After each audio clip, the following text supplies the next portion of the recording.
please, capital Please, excuse my appearance. I don't usually really want to speak on serious topics like this. I spoke on it briefly in a YouTube short a couple days ago, and I really wasn't going to say anything else about it, but mainly because all of the T channels and the news channels and everybody coming out with information about the Ruby Frankie, Jodi Hildebrandt situation and the child abuse thing, and all of the information is just repetitive. Nobody's sharing anything new and everybody's just sharing all the same information. And it's starting to get a little redundant, and it almost feels like everybody's just kind of trying to have their foot in the water to get a story for their purpose or whatever, whether it's to spread awareness or if it's just to get their story for their clout. I don't know. Before I say anything, I do want to set a disclaimer. A lot of people speculate in this situation about a lot of different things. What you have to remember is just because you read something on the internet doesn't mean it's true. Now, obviously she was arrested, Ruby and Jodi. Obviously there was child abuse, and this is why we're here talking. But a lot of the other stuff that goes into it doesn't all mean it's true. It doesn't, just because somebody says something doesn't mean it happened. There's a lot of speculation out there with a lot of different things involving this case and this situation. Unless you are a close family member or friend who knows these people personally, even those people don't even really know everything of what's going on. Probably shouldn't speculate. I also don't want to diminish what anybody's feeling in this situation. Ruby's family, Kevin's family, the children involved, and also Jodi's family. So one of the things that I always have a hard time with whenever I see a crime, whether it be a very heinous crime or a crime that injured or it's somebody, I always feel bad, for the victim. But what people don't realize is even the person who committed the crime, their family goes through hurt too, because their loved one committed this crime and now they have to live with some type of guilt. So even though Ruby and Jodi committed the crime, their family is not, so they say, a part of it that we know of. So I feel like we have to remember that, well, I wouldn't say Jodi's family. We don't really know everything about her side of the family. But for Ruby's, because they're all over the internet exploiting their children, we can't say what their feelings really are. Even just because they say something doesn't mean that's really how they feel. Sometimes when you're in social media and you know that they're going to come after you, you kind of have to say something to cover your butt. That's what celebrities do. The reasoning in coming on here looking like a toenail is because I just watched Bonnie Holine's video. She made another one. She made one when everything first happened, saying how they kept silent about everything for years because they did everything they could, and even that wasn't enough. And I do believe that, in my own opinion, because there were neighbors speaking out about how they did stuff. Sherry, or I guess since she's an adult and not a minor, but still because she's affected the situation, I guess I'll say, the oldest daughter in the family of Ruby and Kevin spoke out. She tried to help out. I think one of the reasons why she came back into the family, especially to Ruby's sisters, is so she could hopefully get their help in trying to save her siblings. But we don't know. We weren't there. Whatever. And we're still not there. So we should still kind of watch the things we say and speculate.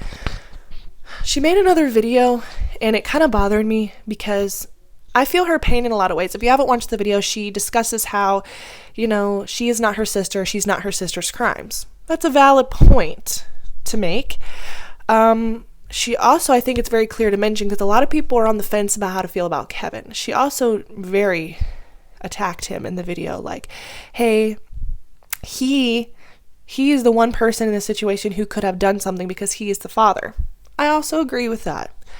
But in the whole entire video, she talked about how this whole situation has affected her and her household and her family, but never mentioned the children who were literally affected by this, who are the reason why these people are behind bars. She mentioned how her husband was hurting and they got up every single day to go build their house because they're in the middle of building a house, and she wakes up every morning to give her kids a good environment. All of these things are valid, and I'm not trying to discard them at all, but it was just really weird to me that she never once mentioned, I'm hurting for my niece and nephews.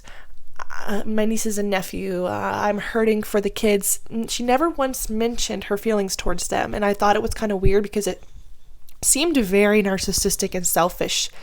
And maybe she didn't intend it to be that way, because I know when you're emotional and you're trying to say something to somebody, and it's really hard to find the words when you go through something traumatic. Completely understand that. But it caught me off guard because she never once mentioned the kids who were actually affected by this.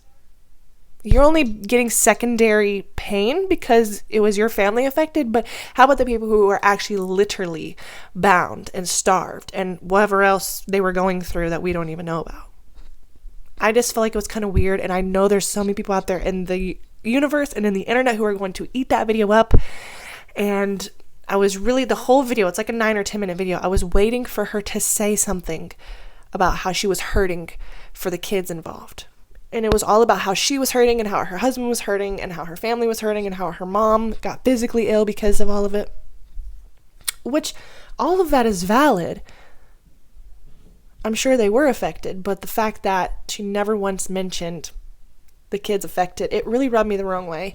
And I know there's a lot of T channels and YouTube commentary channels who are going to eat it up, and it makes me very nervous. I almost feel like she should have never said anything, because when you're in a position of internet fame or influencer, whatever you want to call it, you got to be really careful about what you say. And sometimes I feel like you shouldn't say anything unless you have somebody helping you find the right words, because you can very easily get yourself canceled. And I feel like she's not making anything better, because not even mentioning the kids affected by this situation and only mentioning how you're hurting and how your husband's hurting, it's not, like I said, it's not that it doesn't matter, because I'm sure they are hurting and the situation's probably hard to grasp and they're allowed to hurt, but I just still find it weird that she never mentioned that her heart was with the kids or that her heart was with their family. It was, she has to get up every morning to get her family figured out, which I'm sure she does. Like I said, her feelings are valid. It was just weird she didn't mention the people who were actually tied up and starved and probably didn't sleep at night and are traumatized forever.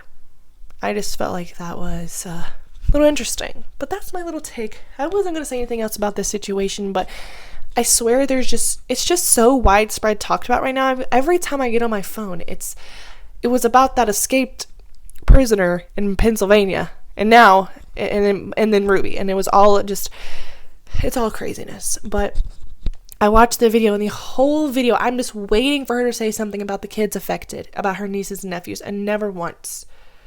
And it was just weird to me. If anybody else watched the video and feels the same way, let me know, because I don't want to discard how they're feeling at all, because I'm sure there is a lot of emotions and feelings going on in their family. Like I said, we can't continue to always speculate things because we're not there. We haven't been there. We only know what has been speculated, alleged, and put on camera. We don't know everything. But it still was weird to me she didn't mention them. And it just doesn't sit right with me. But that's all I wanted to say about this situation, because I feel like the more and more time goes by, the more and more crazy things come out, and it's just like, I think everybody should just stop talking, because I feel like the more people talk, they're just burying themselves in a hole. Peace.